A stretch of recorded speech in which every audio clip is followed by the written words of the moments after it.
अक्सर आपने सुना होगा कि प्यार में लोग चांद तारे तोड़ने की बातें करते हैं। शायद वो ये नहीं जानते कि अंतरिक्ष में जाना कोई आसान काम नहीं है। दरअसल अंतरिक्ष वॉक हर किसी के बस की बात नहीं है, क्योंकि वहाँ जाने के लिए आपको हर तरीके से एक्स्ट्रा पावरफुल बनना होगा। तो चलिए आज हम आपको बताते हैं कि स्पेस वॉक कौन कर सकता है और इसके लिए कौन सी काबिलियत की आवश्यकता है। हेलो फ्रेंड्स, मैं हूँ श्वेता सिंह। यूनिवर्सल फैक्ट्स की दुनिया में आपका स्वागत है। तो चलिए शुरू करते हैं। कहते हैं कि स्पेस में आम इंसान का जाना मुश्किल है, क्योंकि स्पेस में कुछ इस तरह की गतिविधियां होती हैं कि हर कोई वहां टिक नहीं पाता। ऑक्सीजन की कमी। जैसा कि हम सभी जानते हैं कि इंसान को जिंदा रहने के लिए ऑक्सीजन की जरूरत होती है, लेकिन क्या आप जानते हैं कि स्पेस में ऑक्सीजन का अभाव होता है। स्पेस में रहने के लिए बनावटी सांस की जरूरत पड़ती है, इसलिए वहां जाने के लिए ऑक्सीजन सिलेंडर लेकर जाना होता है। रेडिएशन की मौजूदगी। स्पेस की सबसे खतरनाक बात यह है कि यहाँ चारों तरफ खतरनाक रेडिएशंस मौजूद होती हैं, जो आम इंसान के लिए काफी हानिकारक होती हैं। शरीर पर इनका बुरा प्रभाव पड़ता है। Zero gravitation. ग्रेविटी की बात करें तो स्पेस में जीरो ग्रेविटी होती है, यानी वहां जाने वाला इंसान हर वक्त हवा में झूलता रहता है। वहां उसके पैरों का कोई काम नहीं होता। इस वजह से स्पेस में लंबे समय तक टिक पाना मुश्किल है। तो इस तरह हर किसी का स्पेस में जाना संभव नहीं है। अब हम आपको बताते हैं कि स्पेस में जाने के लिए कौन सी क्वालिटी का होना जरूरी है और किन लोगों को स्पेस में जाने की अनुमति मिलती है।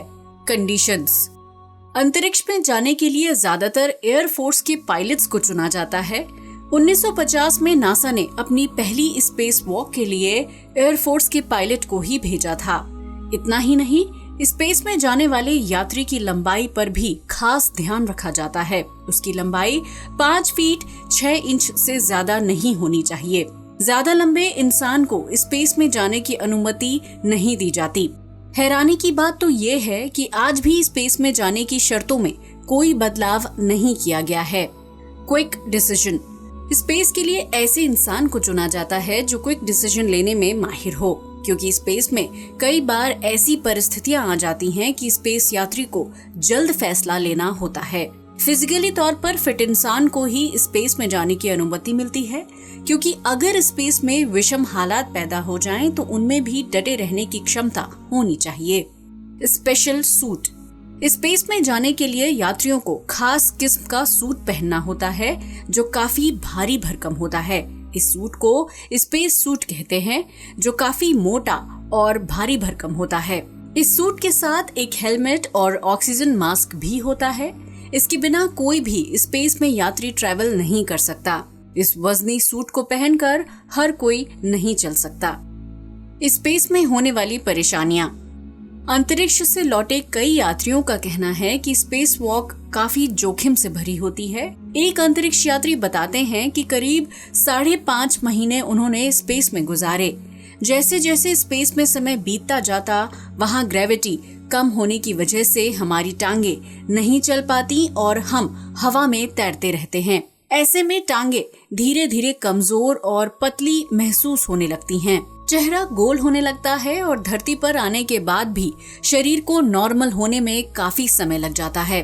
अंतरिक्ष में रेडिएशन इतनी ज्यादा होती है कि इंसान का शरीर उसे लंबे समय तक झेल नहीं पाता। शरीर कमजोर पड़ने लगता है, हर वक्त उल्टी महसूस होती रहती है। इतना ही नहीं, आंखों की रोशनी भी कमजोर होने लगती है। कहते हैं कि कमजोरी इतनी बढ़ जाती है कि शरीर की बीमारियों से लड़ने की क्षमता खत्म होने लगती है। स्पेस में जाते समय शुरुआती दिनों में एक ही डायरेक्शन में चलना पड़ता है और फिर 6 महीने बाद आप धीरे धीरे दूसरी डायरेक्शन में घूमने लगते हैं। अंतरिक्ष में सबसे ज्यादा समय गुजारने वाले यात्री वैलेरी पोलियाकोव हैं।